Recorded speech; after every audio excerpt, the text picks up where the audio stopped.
Samantala, dalawang construction worker ang nasawi matapos umanong mabulog sa ginagawa nilang gusali sa Santa Rosa, Laguna.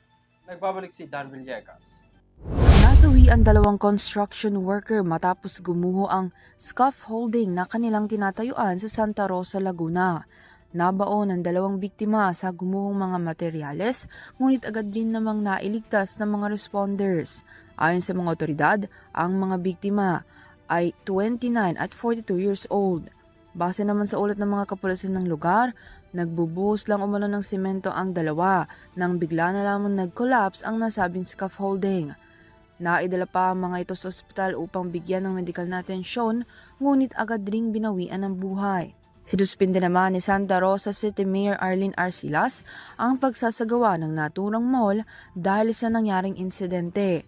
Samantalang magsasagawa naman ng investigasyon at inspeksyon ang Office of the City Building Official at Engineering Office ng lungsod sa nasabing construction site.